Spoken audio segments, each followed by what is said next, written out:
Hi, everyone. Welcome to the Fireside Chat. My name is Cezar Williams. I am the artistic director of the Fire This Time Festival, and it is my pleasure to have on the show today TyLie Shider, whose play Security Watch will be featured in the 10-minute festival this year. Welcome, TyLie, to the show. How are you? I'm good, man. How are you? I'm great. I'm great. First things first, uh, tell us about your play, Security Watch. What can I say about Security Watch? Okay. Security Watch is about a hardworking young couple that's getting dressed to attend a life-changing dinner party. And in the meantime, a relic from their past sort of makes them question the security of their relationship. So thematically, it's a meditation on security, and it kind of looks at how insecurity in one area of your life can lead to insecurity in another area of your life. So I'm kind of playing with that theme of security in the piece. Yeah, and I think you do a powerful job of doing it from all angles and from both characters' perspective. Thank They're you. both kind of going through that same thing. Wonderful work. What made you write this play?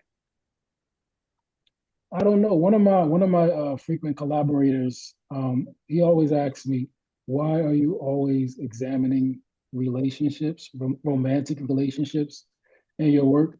I just think I'm a love poet, and I kind of like to look at the psychological reasoning behind why people come together, why people stay together, and why they don't.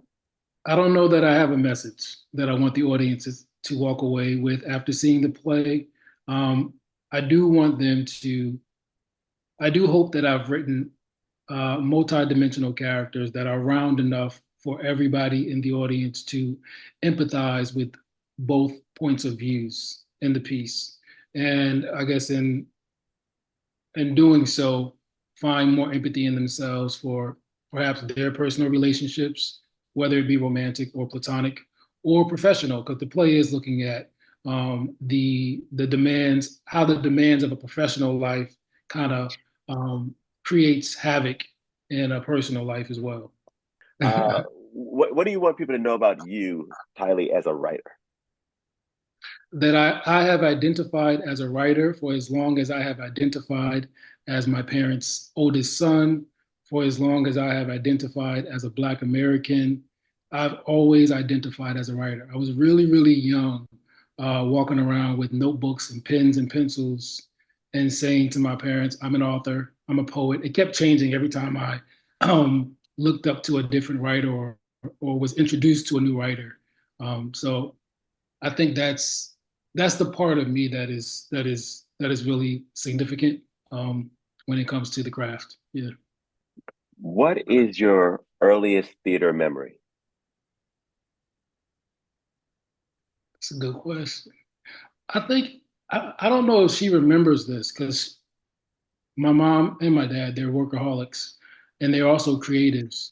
But my mom wrote a play really, really, really a long time ago for church. I think it was like a Black History play or something, and we were in it. I don't. I haven't even talked to her about this. I don't even know if she would remember it, but I think that that was my earliest um, experience in a play. It was in church, but again, both my parents are singers, songwriters, and musicians. So the theatricality of their work has always been in my life. I consider myself a show kid. I was either at a rehearsal or backstage at one of their concerts or in the front row of one of their concerts. So theater and spectacle and performance has always been part of my life. Cool. Do you have a favorite theater memory? Um, I would probably have to say undergraduate school. I was the assistant to the director. He always wanted to remind me that I was the assistant to the director, not the assistant director.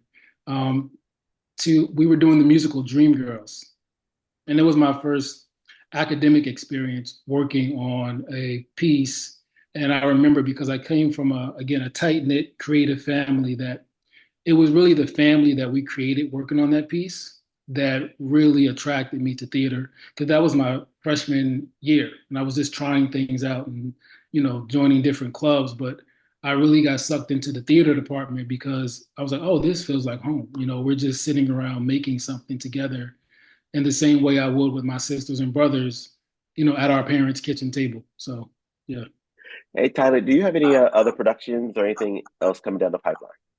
I do. Oh, but I can't say it yet. Okay. I'm working on a piece. I'm working on a commission about a jazz singer. Her name is Doris Hines, and she is the mother of Gary Hines, who is the musical director of Sounds of Blackness. Um, and they came out of Minneapolis, but it kind of looks at her life um, from Yonkers to Minnesota and how she had this burgeoning career as a jazz singer, singing with for everybody from Ella Fitzgerald to Nat King Cole. And it's a relatively unsung story that I was gripped by, and I have been adapting into a play with music for the History Theater in St. Paul. If folks want to find out more about you and what you're doing, how can they find it?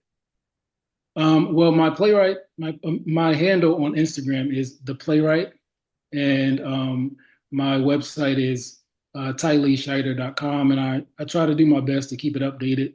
Although I don't really post often, but when I do have something coming up, that's where I will talk about it on my Instagram and or on my website. Perfect, perfect. And do you have a favorite quote?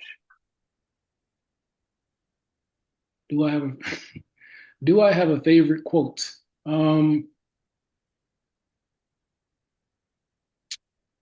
I can't think of one off the top of my head. No, it's going to sound too cliche. It's No, going to I sound. want it because when you I mentioned this think thing you know about what? No, I'll favorite say artists, this. I'll say this. This is the quote that has helped me shape my social life, and I think it came from Oprah Winfrey, who, um, of course, has many quotes. But I think it was surround yourself with the people who will lift you higher, something like that. Yeah. that's excellent. Thank you so much. Well, everyone, thank you so much for taking the time to join us here on the Fireside Chat with TyLie Shider. Please come check out TyLie's play Security Watch as part of the Fire This Time Festival opening January 23rd. We hope to see you in the house. Thank you. Thank you, TyLie. Thank you, Cezar.